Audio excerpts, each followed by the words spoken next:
So hello and welcome to our next video, that is video number 41। वही video हमारा continue होगा जो हम लोग लास्ट लेक्चर में पढ़े थे। जो बच्चों ने पिछले वीडियो नहीं देखे वो लोग पहली फुर्सत में निकलो यहाँ से और जाके वो वीडियो देख के कम बैक करो इस वीडियो पर। ओके, चलिए। कॉस्ट इन्फ्लेशन इंडेक्स ज़्यादा CII गवर्नमेंट फिक्स करती है, उसके बारे में बात करेंगे थोड़ा। So what is cost inflation index? Cost inflation index क्या है? कुछ नहीं रे बाबा, एक टूल है, एक टेबल है, उसके अंदर कुछ आंकड़े लिखे हुए हैं जो आपको इन्फ्लेशन कैलकुलेट करने में मदद करता, मतलब कितने दर से महंगाई बढ़ी। ये बॉटल है, ठीक है, ये बॉटल मैंने ली थी 150 रुपये की 1 साल पहले, लेकिन आज ये बॉटल मुझे 150 रुपये की नहीं मिल रही है, मुझे मिल रही है 200 रुपये की। इसका मतलब ये हो गया कि महंगाई का दर 50 रुपये से क्या हुआ है, बढ़ गया है। तो बस आप लोगों को ये कैलकुलेट करना सिखाता है इन्फ्लेशन।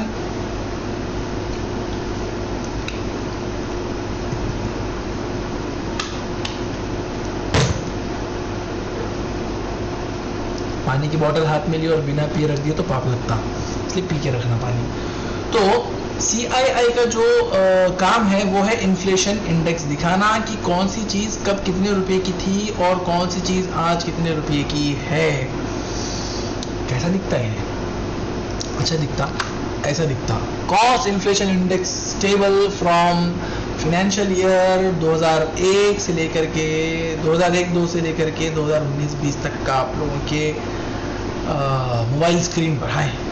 क्या बोलता है देखो, इधर बोलता है फाइनेंशियल ईयर, और फाइनेंशियल ईयर में ये चालू कहाँ से हो रहा? 2001-2002 से। उसको क्या बोल रहे हो? बेस ईयर बोल रहे हैं, और बेस की वैल्यू हमेशा क्या रहेंगी? 100। तो ये फाइनेंशियल ईयर है और ये कॉस्ट इन्फ्लेशन इंडेक्स मतलब CII। 2001-2002 की महंगाई को इन्होंने क्या पकड़ लिए? 100 रुपये पकड़ लिए। 2001-2002 100 रुपीज़, बेस ईयर 100 रुपीज़। उसके बाद में क्या बोले? 2002-2003 105, 2003-2004 109, 2004-2005 113। क्या मतलब है, मैं समझाता हूँ तुम्हारा। 2001-2002 में जो चीज़ 100 रुपये की आती थी, 2002-2003 में वो चीज़ 105 की हो गई। 2002-2003 में जो चीज़ 105 रुपये की आती थी, 2003-2004 में वो चीज़ 109 रुपये की हो गई। 2004-2005 में वो चीज़ 113 रुपये की हो गई। 2006-2007 में वो चीज़ 122 रुपये की हो गई।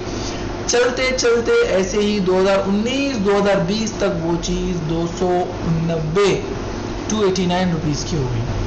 एक एग्जाम्पल लेंगे अपने को समझ में आता है व्हाट डज इट मीन। मैं समझाता हूँ आपको, let us understand with an example. Assume, एक ग्रहित धरो आप लोग, that an apple weight 100 rupees per kg during the financial year 2001-2002। 2001-2002 में एप्पल जो है 100 रुपये किलो मिलते थे, लेकिन अगले साल एप्पल के ऊपर 5 रुपये महंगे हुए एप्पल और वो बिकने लगे 105 रुपये पर kg।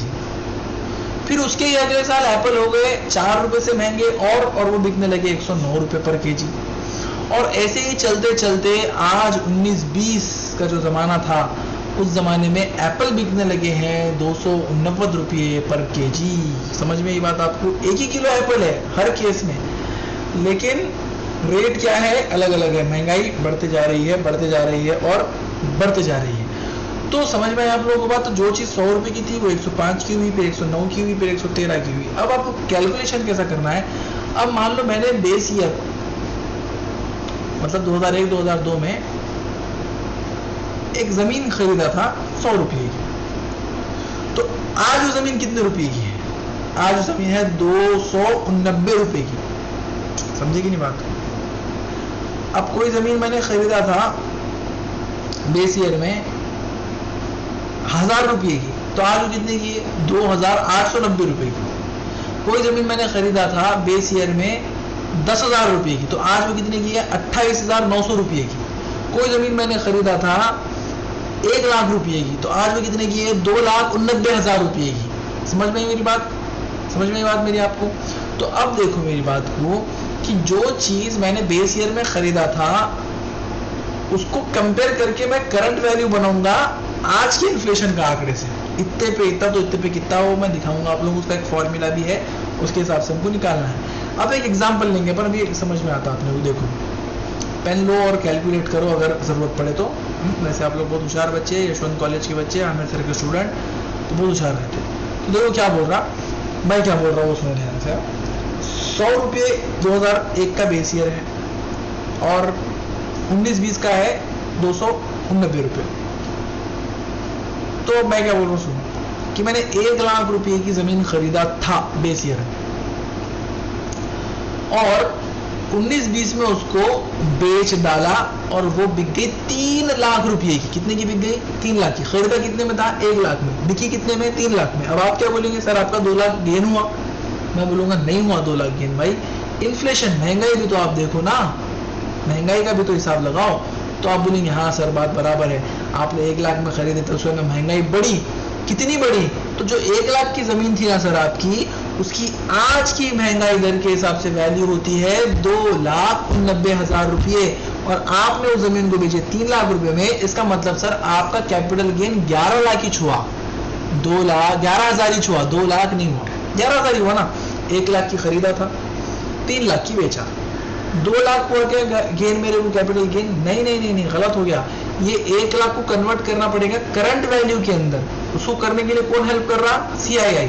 कन्वर्ट किया मैंने तो क्या मालूम चला कि जो जमीन 1 लाख रुपए की थी 2001-2002 में, वो आज इन्फ्लेशन इंडेक्स के हिसाब से मतलब 289 वैल्यू है, तो उसके हिसाब से अगर देखेंगे तो वो होती है 2,89,000 रुपये की, और मैंने बेचा कितने में? 3 लाख रुपए में। तो 2,89,000 की जमीन मैंने 3 लाख रुपए में बेचा, इसका मतलब मैंने सिर्फ गेन किया है 11,000 रुपये का। समझ में आया क्या? अरे मगज में आया क्या? समझिए, क्लियर होगी बात? तो अगर ये समझ में आएगा तो हम लोग क्वेश्चन स्टार्ट कर सकते हैं, और होपफुली आप लोगों को समझ में आ ही गया होगा। बहुत इंपॉर्टेंट पॉइंट है, सबसे इंपॉर्टेंट पॉइंट यही है। अब आप लोग के मन में सवाल उठेगा कि सर ये टेबल का हम क्या करना है, अभी इतने सारे वैल्यूज याद रखना है क्या? याद रखने की जरूरत नहीं है। थ्योरेटिकल पेपर आपका है नहीं कि आप लोगों के वैल्यूज एग्जाम में इसकी जरूरत पड़ेगी, क्योंकि MCQ आपका पेपर है। तो इसमें से आप लोगों को एक ही वैल्यू का काम पड़ने वाला है, वो है लास्ट 19-20 के आंकड़े का। बिल्कुल, क्योंकि जो आपका फाइनेंशियल ईयर आपका क्या है? 19-20 है ना। जो फाइनेंशियल ईयर आपका रहेगा उसका काम आपको लेना है। फाइनेंशियल ईयर आपका 19-20 है, तो 19-20 का आपको काम है। असेसमेंट ईयर 20-21 है आपका, लेकिन फाइनेंशियल ईयर क्या है? 19-20। प्रीवियस ईयर होता है ना अपना फाइनेंशियल ईयर।